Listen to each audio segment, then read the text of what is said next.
Ô, Marcos, a gente observou nos últimos meses a expansão de gastos. Então, a gente teve o auxílio emergencial, que foi fundamental nesse período, e de alguma forma vai continuar existindo. A gente teve a aprovação do Fundeb, que é uma coisa importantíssima para a educação básica no país.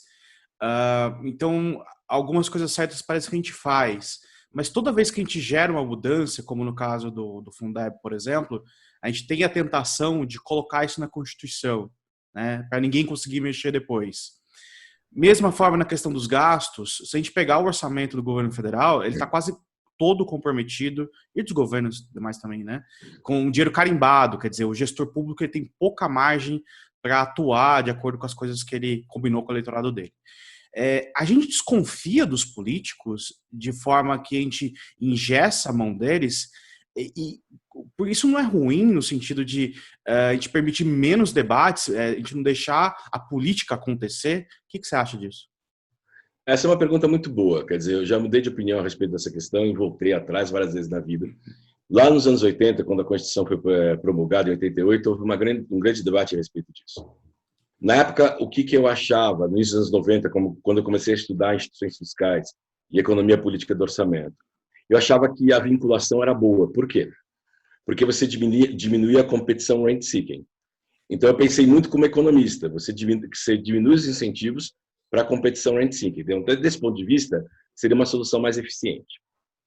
No entanto, eu não pensei como um cientista político pensa. Depois eu passei a pensar como um economista político pensa e já falo como é que é. O cientista político vai dizer, porra, mas a democracia envolve exatamente a disputa em torno do orçamento. E ela é legítima.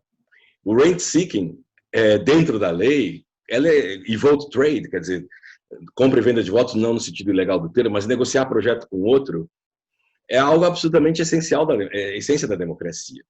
Então, o orçamento ele deve ser exatamente barganhado por causa disso, porque tem na sociedade conflito distributivo, parta desse a priori, seja regional, setorial, entre grupos e tudo ao mesmo tempo agora, e deputados representam esses conflitos distributivos. Então, é legítimo e essencial, do ponto de vista normativo, para a democracia, que haja esta briga, esta boa briga, que é a discussão em torno do projeto de lei de orçamento, o que no Brasil ocorre na margem, né, do orçamento, que boa parte dele está engessado. Mas aí há uma questão de economia política. Por quê? Eu, Cláudio Couto, escrevemos um artigo defendendo o teto em 2018, no Jota, um artigo longo no Jota, que era sobre economia política do teto e conflito distributivo. Um dos grandes problemas, e do teto também, e a gente foi a favor do teto, porque o teto era colocar um bode na sala. O bode era necessário para a questão da Previdência. Ter o bode era necessário para discutir a questão fiscal do Estado brasileiro, que nunca foi resolvida. Desde o Plano Real, não foi. Claro, você foi criando instituições, mas se você pegar os dados, você vai ver que a gente troca imposto inflacionário por dívida, tá? Uhum. Então, a gente tem que tratar dessa questão. E nesse artigo a gente fala, tem um problema que é Mancurolson aí, tá aí, de economia política mesmo, que você tem grupos que são latentes e grupos que se organizam mais e que têm condições de capturar mais recursos do orçamento. Então, quando você pensa no caso do Brasil, por exemplo, eu sei que eu até mesmo posso me autocriticar pelo que eu vou falar agora. Então, vou assumir uma posição sabendo que ela é passiva de crítica. Nós temos grupos que têm poderes no Brasil para comandar dinheiro do orçamento na sua direção, que tem poder menor que muitos grupos na sociedade.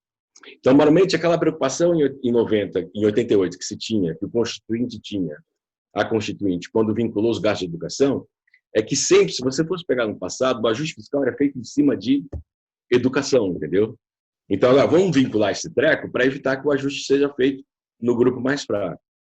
Para terminar minha resposta, porque ela envolve outros aspectos que não dá para a gente trabalhar aqui, vamos pegar Raimundo Faoro, os donos do poder, um pouco. Você tem, na verdade, grupos de pressão no Brasil fortes dentro do Estado. A natureza do nosso capitalismo de Estado é diferente de outros capitalismos de Estado que existem por aí. Esse é o nosso. Você tem, na verdade, uma aristocracia ou uma burguesia aristocrática no funcionalismo público que tem muito poder na medida de manter seus salários, até mesmo criar benefícios penduricalhos. que a gente sabe que isso não resolve o problema fiscal, mas está relacionado a ele, direto ou indiretamente. A questão dos salários no setor público, tá? E você tem a questão dos mega salários e os penduricários, isentos de imposto de renda, tudo aquilo que a gente sabe. Por que isso ocorre? Porque tem esses grupos que têm mais poder, vox populi, tem mais vox populi no Congresso. Então, às vezes, pensar em vincular orçamento é uma solução, tendo essa disparidade de grupos rent-seeking, de poder, uma solução que pode ser ótima. Pode ser, não é ótima, mas pode ser superior. Ok? Porque quando a gente pensa em orçamento, competição rent-seeking, a gente pensa em grupos com poder mais ou menos equivalente. No Brasil, não. E grupos empresariais também, as isenções, como a gente sabe, tá? Mas pensando em grupos de pessoas físicas, a elite do funcionalismo público é uma questão, eles têm mais poder do que outros, inclusive dentro do próprio funcionalismo.